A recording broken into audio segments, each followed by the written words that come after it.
Trump is thinking to himself, this is going to be awesome because I'm going to go in, I'm going to pull Venezuela in Iran. I know they don't want to fight me. I killed the supreme leader, 86 years old. He's going to die anyway. He's not that popular among the Iranian, the Islamic Revolutionary Guards Corps, the IRGC, because they're the ones that really run the country. I'm going to have this huge military force that shows what I'm capable of doing. Then the rest of the Iranian leadership, they're going to want to work with me, just like they did in Venezuela. So that was reason number two. And then the most important reason.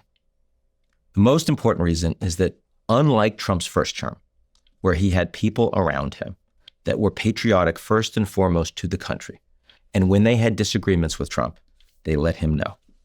And they leaked. And they also were willing occasionally to do what they could to undermine an incompetent decision that would hurt the country. And we saw that whether it was with Mike Pompeo or Mad Dog Mattis, right? All of these people who were much more independent, strong actors. This time around, Trump has some really good advisors, people like Marco Rubio and Scott Bessent. He also has some staggeringly incompetent advisors, like Pete Hegseth, for example. But what they all share is that they are first and foremost loyal to the president. And they will not tell him. They won't push back. And what he hears from them is shaded towards how brilliant he is.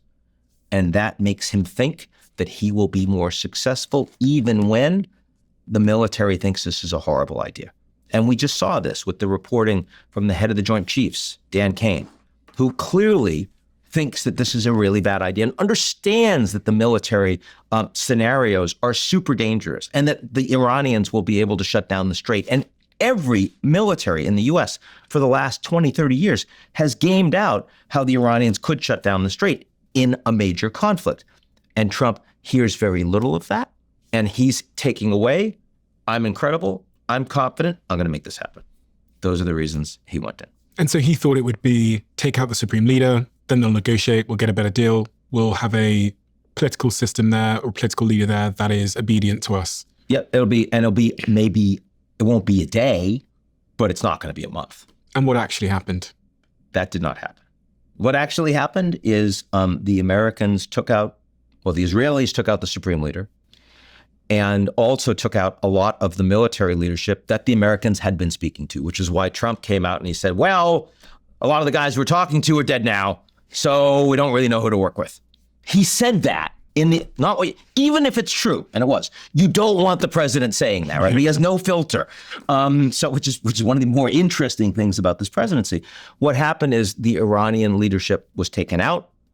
The response was immediately what they call this mosaic situation, where they decentralized the military decision-making to local commanders because they were worried that the high-level commanders, if they were on cell phones, if they were engaging with other commanders, the Israelis would know where they were and they'd be able to assassinate them.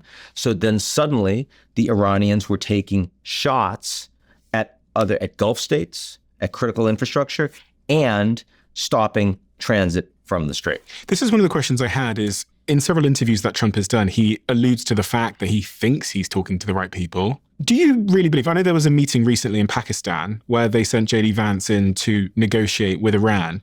Do you think anyone is running Iran at the moment? Is there leadership in Iran? Is it possible to negotiate and control all of these dispersed forces at the moment? First, the honest answer is it's impossible to know, because this is right now, the internal decision-making of Iran is extremely buttoned up, and they ain't talking to anyone about that. Mm-hmm. But it's very easy to assess two things. First, that their ability to make centralized decision plans and implement them is real. So when their biggest gas field is hit and they say, we're going to hit you back in return, they are able to implement on that in short order. So we've seen a number of occasions in the last 5 weeks where Iran has gone from statement made by the foreign ministry and by spokespeople to action taken by local commander in Iran, which implies that there is a centralized structure.